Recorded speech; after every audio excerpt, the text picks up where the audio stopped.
Gav officially announced as Blyth Town Football Club's new manager. How does it feel to hear that? No, delighted, absolutely delighted. Been here for about 2.5 years now. I think what we've done, the club's done, and kind of Mick before, working together. It's been an absolute pleasure to work at the club, and couldn't be happier to be kind of officially put into the role. And obviously Mick's moved on to pastures new. Obviously I know you'll be focusing on the future of Blyth Town Football Club in this season. Do you have any messages for him first and foremost? Because he was the one that brought you here. Yeah, absolutely. To be fair, I wish Mick all the best. He's a great lad. We got on fantastically well over the last kind of 2.5 years working together.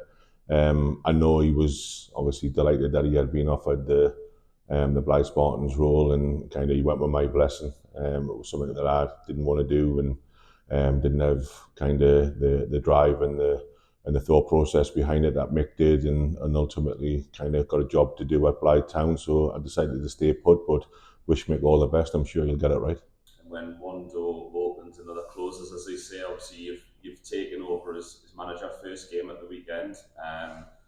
You inherit a really good squad as well. You're currently sitting in the top 5 in the Northern League. So what do you feel like the sky's got to be pretty much the limit this season, surely?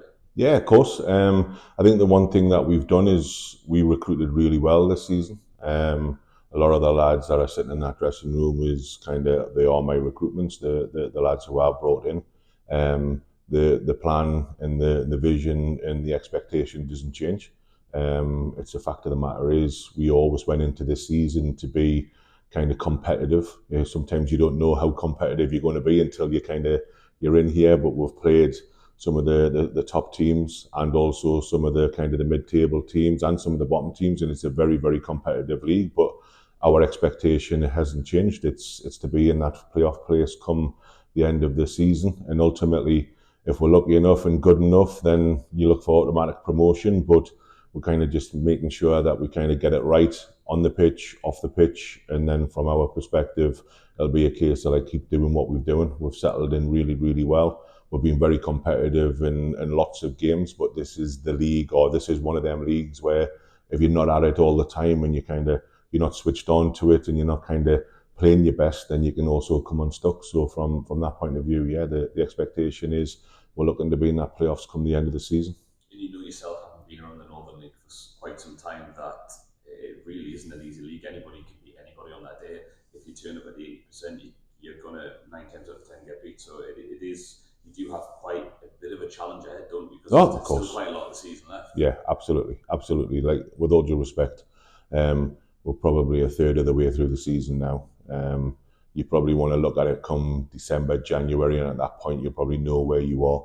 But you're absolutely right. It's the situation where if you're not at it on any given day, whether that's a Tuesday or a Wednesday night, or whether that's a Saturday at 3:00, then you can come unstuck, and everybody is capable of beating everybody. So we've seen that even over the last couple of weeks. There was results where you kind of saw bottom of the league team winning kind of 6-1 against somebody who probably turned up there expecting to kind of get 3 points in the bag, and ultimately that's a case whereby this is because this is a competitive league and there's some fantastic footballers in this league.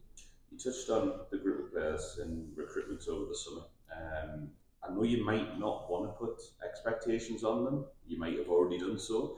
But if you have, and more than willing to share it for fans, for committee, etc., what are the expectations for this group of players this season? Because you're fighting on all fronts in the league, you've got cup competitions still. Yeah. It's an exciting time. Oh, massively exciting. It's you kind of this time of the season, kind of going into the November and December, this is when the Senior Cup starts kicking in. Obviously, we've been lucky enough to come into the latter stages of the Vars. So we got our first Vars game on Saturday against Carlisle away, because we did so well in the Vars run last year. So we kind of missed out a couple of the qualifying rounds. And obviously the league we've done really well. So the expectation is to be competitive on all 3 fronts. We got to the Senior Cup final last year, played obviously Newcastle under 23s at St James's. And once you've experienced that, you want to try it again, right? And ultimately kind of come out of that game 2-1, or lost 2-1 if you like, but we want to try and go that one step better. And we've got the group to be able to do it. The lads are a fantastic group. I feel we retained the best players that we had from last season, and we've added to the group with some new signings that have come in and they've kind of even taken it to that kind of next level. So from that perspective, expectations, playoffs in the league, a good run in the FA Vase, and hopefully to the latter stages of the Senior Cup. But that'll also be tested in the next 5 days, because we've got Carlisle on Saturday away in the FA Vase, and we've got a very hard game on Tuesday night as well against Heaton at home. So we'll see where we're at come Wednesday morning. Yeah, first official game on Saturday. You must be really excited. Obviously, it is quite a trip going across to Carlisle, and it is a massive game in the FA Vase. It's is it the second round proper? Second round proper. Yeah. So it is quite an exciting first game. It's a national cup competition for you for the first game as Blyth Town manager. Oh, absolutely. And I'm not under any illusions of how tough a game it's going to be. Carlisle beat were early part of the season while the player sent off. We were kind of doing really well in the early part of the game, but ultimately kind of down to 10 men for I think best part of like 65, 70 minutes. It was a challenge, so we kind of owe them one if we're being brutally honest, because we were doing okay in that game. But ultimately the Vase is always a kind of a great tournament or competition to be in, but you get that one chance. Yeah, and ultimately it's on a one-off game. Anyone's capable of beating anybody. So from that point of view, really, really looking forward to it. We've trained well this week. So the boys did the session on Tuesday and we trained again last night. And from that point of view, it was really good. The buzz was good. The energy was good. Their enthusiasm was at the levels that we'd expect them to be. And hopefully we're going into this game on Saturday in good form with some good squad. We've got virtually everybody there to pick from. So from that point of view, I'm expecting hopefully a positive result coming out of the back of it. It's knockout football as well. It's exciting football. It's so predictable. Obviously, as you found out last year, I think it's probably fair to say you went into last year as not one of the favourites, but quite a lot of people fancied you to go to the latter rounds, maybe the semi-final, the quarter-final, the final, for example. So you know for a fact that, again, if you don't turn up on the day it's knockout football, you're going to get knocked out. So you're expecting the players to turn up in these big games, aren't you? Yeah, of course. And that's what you recruit for as well, right? It's kind of, you recruit the lads who have kind of played at that higher level and played in the latter stages. But yeah, we had a really good cup run last year. And I think we got the favourites in Bishops when we played Bishops away and we beat them on penalties. And I think ultimately on the back of that, we kind of went in there thinking, you know what, this is going to be a tough one. But I don't think we had an easy route all the way through the Vase with the likes of AFC Liverpool, and we had Bishops and we had Crook and we had Wickham. So we had a lot of first division teams also, and we're very, very competitive. It was just a shame we're probably, going back to your point, like if you're not at it and you can kind of get knocked out, we're probably saved our worst performance in the Vase run, if you like, for when we're at home against Wickham, especially when you look at the likes of Crook and AFC Liverpool and obviously Bishops. We went and did a really good professional job in all three of them games, and we got Wickham here. And you think, when you're in the Vase, the only thing that you can really ask for is a home tie, and we've got one.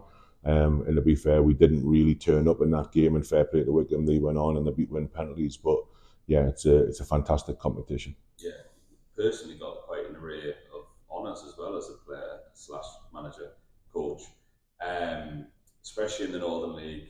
Obviously, 4-time winner in the FA Vase, so you know how special this competition is. So you know what it would bring to the club, for example. No, without a doubt. What it brings to the club and what it brings to the community is huge.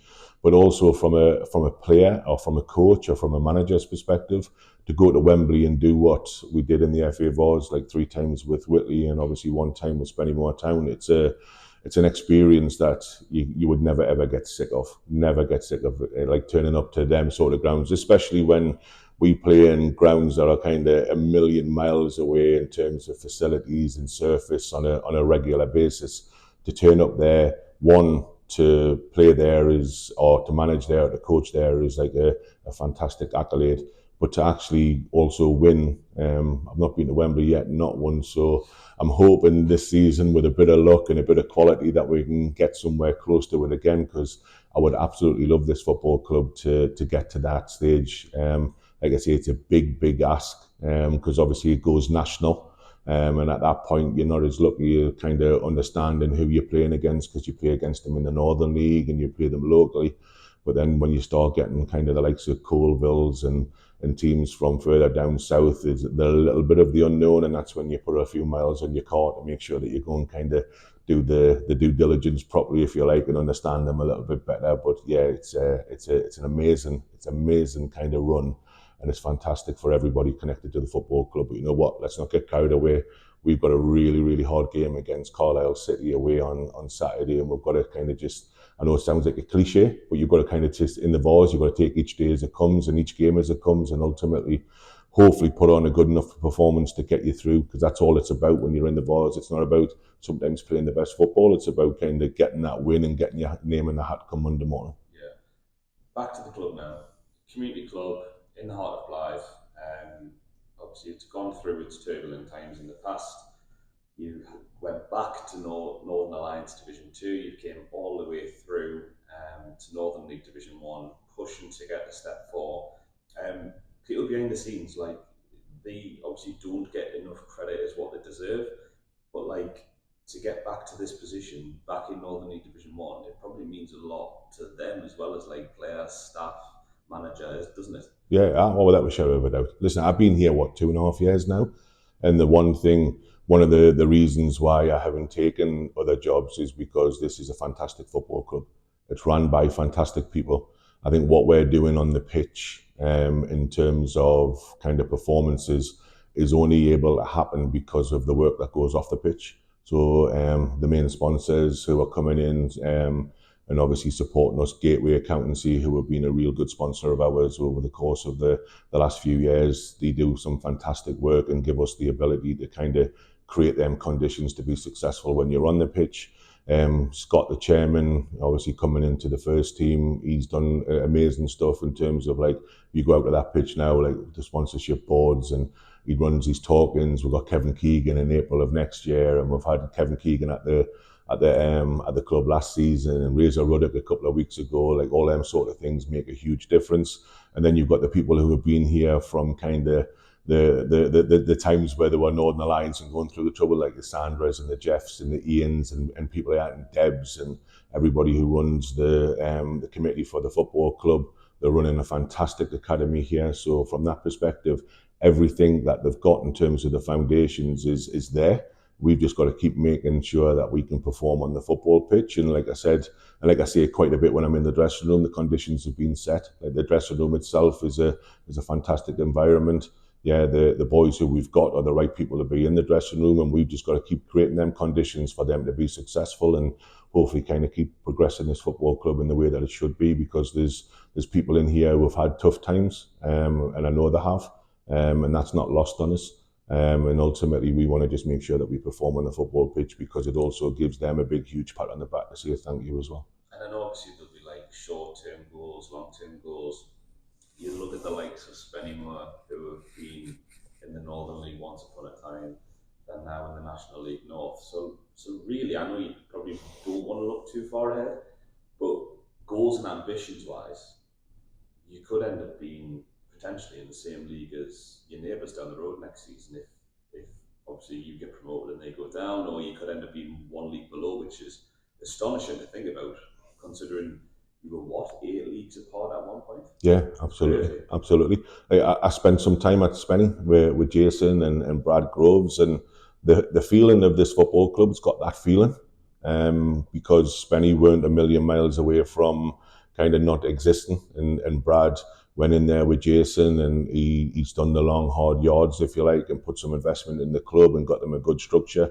You turn up to that ground now, like, in comparison to where it was kind of 10 years ago, it's like you think you've walked into a different place. The stands are fantastic, the executive boxes are good, the infrastructure is fantastic, the pitch is amazing. They're getting 1,900 turning up to home games, and it's actually, you know what, why can't you not dream? Yeah, because there's a lot of clubs in the northeast who have actually went and produced it. Yes, Blyth Spartans are a very big team and a very big football club, and they've got loads of history. You go down to their clubhouse and their ground, if you like, and you can see that it's been built over a good period of time, and it looks amazing. But then you've also got the likes of the South Shields and Hebburn and teams like that, and Dunstan, who are now starting to take that next step up. Morpeth just along the road there. It's like there's lots of examples in the northeast, because it is a hotbed of football, right? And we've always got a really good nucleus of footballers in there.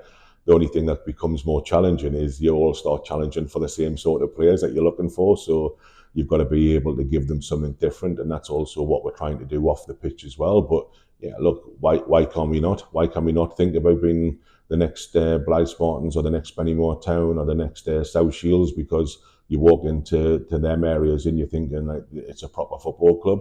And I'm not saying that we're not, but I just think, you know what, ground development and the other things that are happening in the background with the conversations that the chairman and Sandra's having, this club can be anything it wants to be. We've just got to make sure that we keep putting the pressure on the committee and the also the directors and the sponsors to be able to go, look, we're ready for that next step, and we're ready for the next league up and the next league up after that. And why not have aspirations to go as high as you can? It'll be foolish not to. And obviously, you mentioned the infrastructure as well. Obviously, you've got one of the best grounds around, but you know yourself, the likes of Scott, Sandra, and Jeff will want to develop that. You will want a bigger stands.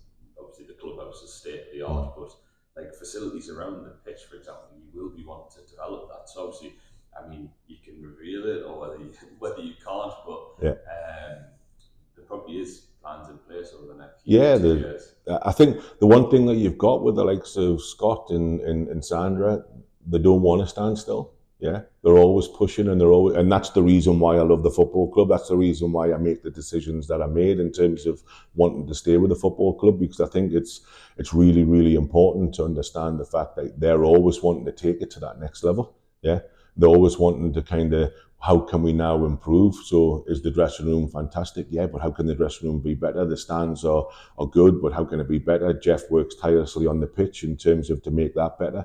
And everything, it's all about them kind of little marginal changes and their marginal gains, like dugouts and tannoy systems and all that sort of stuff. These are all of the conversations that are currently happening.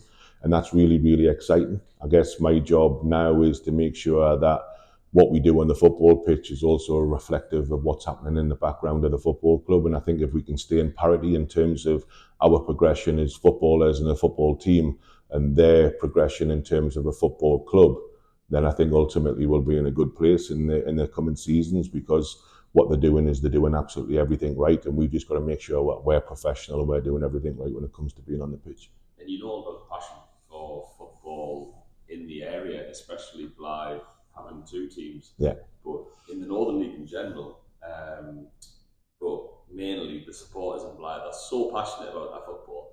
Have you got one last message for them, for anyone that maybe hasn't came yet and experienced a Blyth Town match day, or any Spartans fans when they're away to come and experience a Blyth Town match day? Because it is two teams that can coexist. That's what people don't realise. It's two teams that can coexist, and the town can enjoy having two fantastic football teams.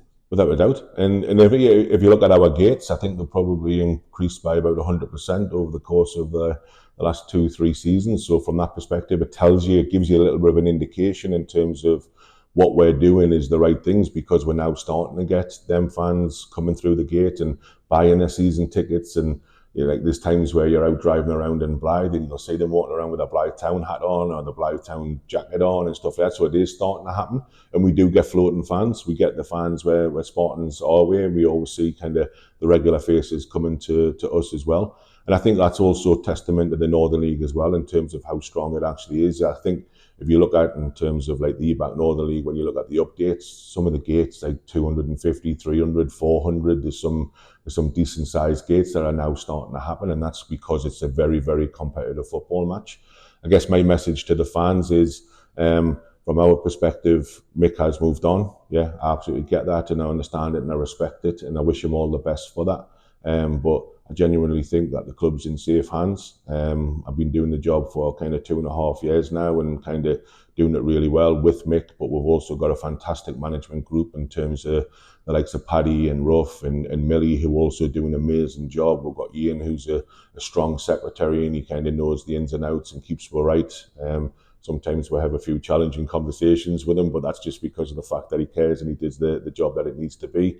And we've got obviously the chairman and the sponsors who are now starting to also bring kind of the necessary funds to the club itself. So from my point of view, this is about kind of how far we can take it, how far we want to take it, and ultimately how successful we want to be on the pitch. So got no qualms whatsoever. We've got a fantastic group of footballers.